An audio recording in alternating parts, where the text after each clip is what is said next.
नमस्कार, स्वागत है आप सभी का। आप देख रहे हैं एनएमएफ न्यूज। आपके साथ मैं हूं नम्रता चौधरी। बात करने जा रही हैं जम्मू कश्मीर की। जम्मू कश्मीर के मुख्यमंत्री उमर अब्दुल्ला ने खुद को नजरबंद किए जाने का आरोप लगाया है केंद्र सरकार पर, और इसी के साथ कुछ तस्वीरें उन्होंने साझा की हैं। बाकायदा वो एक ट्वीट करते हैं। ट्वीट के जरिए वो ये बताने की कोशिश कर रही हैं कि उनके घर के मुख्य द्वार के बाहर इस तरीके से पुलिस तैनात थी, और उनका यह भी आरोप है कि उनको नजरबंद किया गया है। अब सवाल यह उठता है कि आखिर इतनी पुलिस घर के बाहर तैनात क्यों हुई और अब्दुल्ला के इस दावे में कितनी सच्चाई है। लेकिन उससे पहले आपको यह भी समझना होगा कि खबर यह भी मिल रही है कि सुरक्षा को देखते हुए, सुरक्षा के लिहाज से यह कदम उठाया गया था, नजरबंद किसी को नहीं किया गया। और ज्यादा जानकारी लेंगे, मेरे वरिष्ठ सहयोगी पंकज प्रसून मेरे साथ जुड़ रहे हैं। पंकज जी, उमर अब्दुल्ला ने बाकायदा एक ट्वीट किया है, और बाकायदा हम एक न्यूज़पेपर का पोस्ट भी अभी शेयर कर रहे थे, आपस में डिस्कस कर रहे थे, जिसमें लिखा है गवर्नमेंट लॉक्स गवर्नमेंट। क्या ऐसी वजह हुई कि तैनात किया गया जम्मू कश्मीर पुलिस को अब्दुल्ला के घर के बाहर?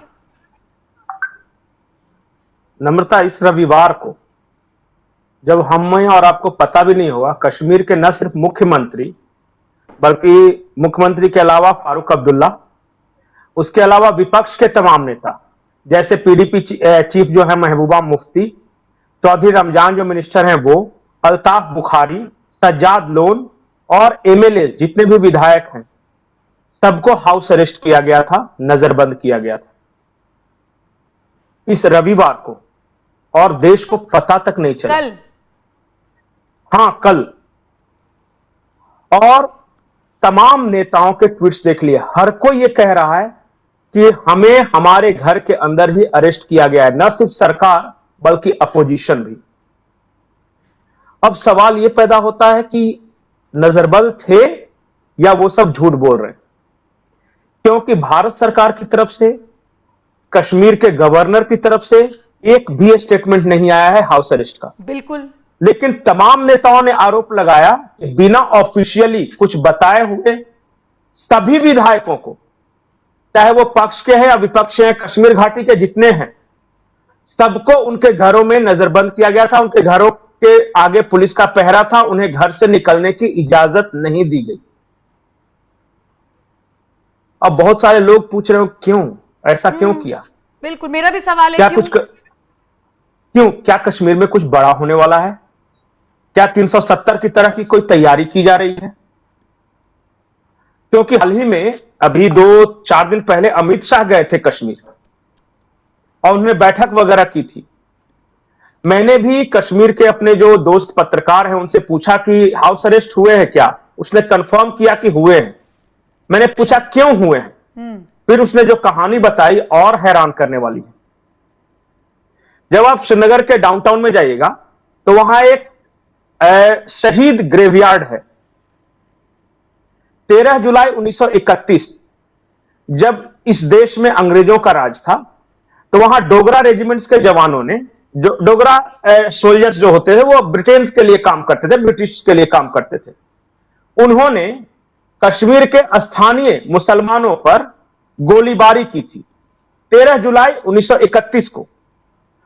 उस गोलीबारी में 23 कश्मीरी मुसलमान मारे गए थे, और उन्हीं मुसलमान जो मारे गए थे उन्हीं की याद में एक शहीद स्मारक बनाया हुआ है, और उस घटना को कश्मीर का जलियांवाला कांड कहते हैं।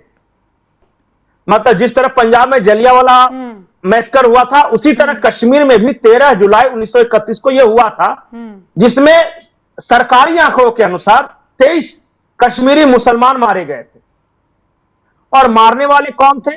ब्रिटिश सेना में काम कर रहे डोगरा सोल्जर्स। ठीक। उसी वक्त से हर साल 13 जुलाई को जो कश्मीर के जो नेता हैं वो जाते हैं और शहीद दिवस के तौर पर मनाते हैं, और मस्जिद में नमाज पढ़ने के लिए गए थे ना, उनको याद करने के लिए। बिल्कुल। तो अब दिक्कत यह है कि वो अंग्रेजों ने करवाया था। हम अपने देश के, वो समझिए कि एक स्वतंत्रता सेनानी थे जो कश्मीरी लोग थे, लेकिन कश्मीर में इसे अलग नैरेटिव के रूप में पेश किया जाता है। मुसलमानों की हत्या डोगरा द्वारा, यह नैरेटिव है। अच्छा। जबकि सच्चाई यह थी कि भारत के स्वतंत्रता सेनानियों की हत्या ब्रिटिश आर्मी के द्वारा यह होना चाहिए। और क्योंकि देखिए आज भी बहुत सारे डोगरा रहते हैं कश्मीर में और वो हिंदू हैं,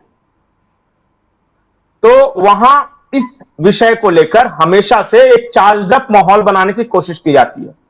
अब इस बार इंटेलिजेंस के द्वारा खबर दी गई थी कि ये जो पक्ष और विपक्ष के तमाम जो कश्मीरी नेता है ना, वहां पर जाकर कश्मीरी हिंदुओं के खिलाफ वो एक तकरीर करने वाले थे। वहां का माहौल इससे खराब हो सकता था, इसलिए एहतियातन इन तमाम नेताओं को वहां जाने से रोके जाने के लिए ये हाउस अरेस्ट किया गया। ये मुझे कश्मीरी पत्रकार ने बताया, ठीक है, जो वहां पे है, उन्होंने ये बताया। मैंने कहा कि ये तो हर साल होता होगा, हर साल हाउस अरेस्ट होते होंगे, तो हमने तो कभी नहीं सुना।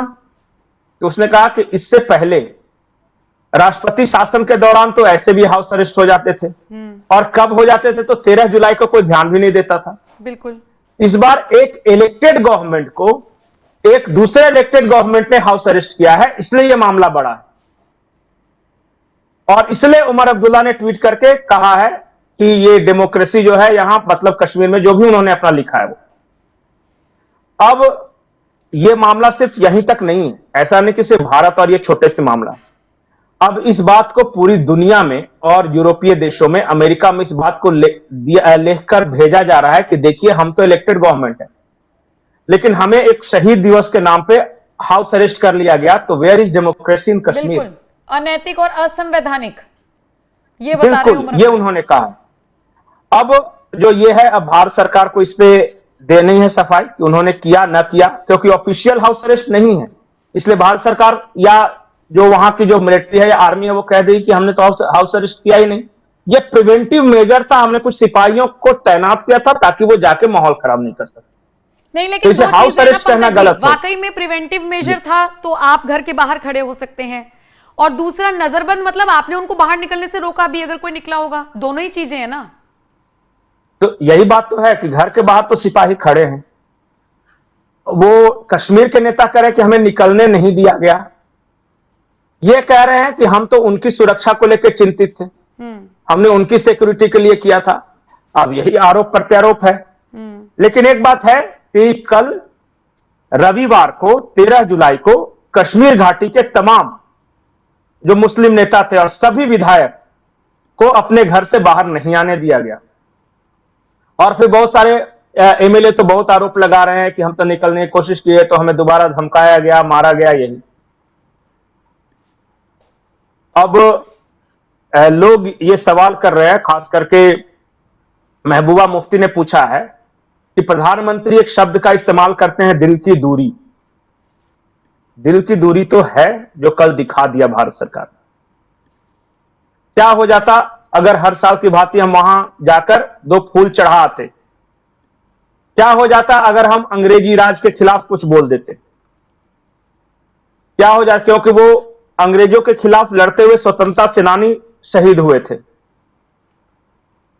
तो यही है, अल्ताफ बुखारी वगैरह सब कुछ लिख रहे हैं। अब देखिए, मतलब जो हुआ है वो तो हुआ। मतलब इन तस्वीरों को देखने के बाद लग रहा था कि क्या कश्मीर में कुछ बड़ा होने जा रहा है। अब इतना समझ में आ रहा है कि मुद्दा जरूर ये बड़ा हो जाएगा, इस पर राजनीति होगी, सवाल पूछे बिल्कुल जाएंगे। राजनीति होगी और बिल्कुल सवाल पूछे जाएंगे, और वो तमाम नेता अपने कश्मीर में जाके वहां की आवाम को इस बात के लिए भड़काएंगे कि देखो, बिल्कुल हमारे अपने शहीदों पर एक कब्र पर एक फूल तक नहीं डालने दे रही है भारत सरकार।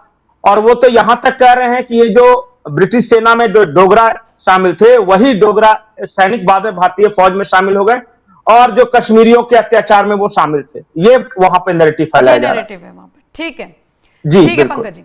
तो कुछ तस्वीरें उमर अब्दुल्ला की तरफ से साझा की जाती हैं, वो तस्वीरें हम लगातार आपको दिखा रहे हैं। उनकी तरफ से ट्वीट क्या किया जाता है ये भी आपने देख लिया, लेकिन इसके पीछे की सच्चाई क्या थी इससे भी अब आप रूबरू हो गए। अब इस पूरी खबर को लेकर आपकी राय क्या है, आप हमें कमेंट सेक्शन में जरूर बताइएगा कि ये जो पूरा प्रकरण सामने आया है ये सही था या गलत था। आपके हिसाब से कमेंट सेक्शन में जरूर बताइएगा। बाकी अपडेट्स के लिए बने रहिए एनएमएफ न्यूज के साथ। नमस्कार।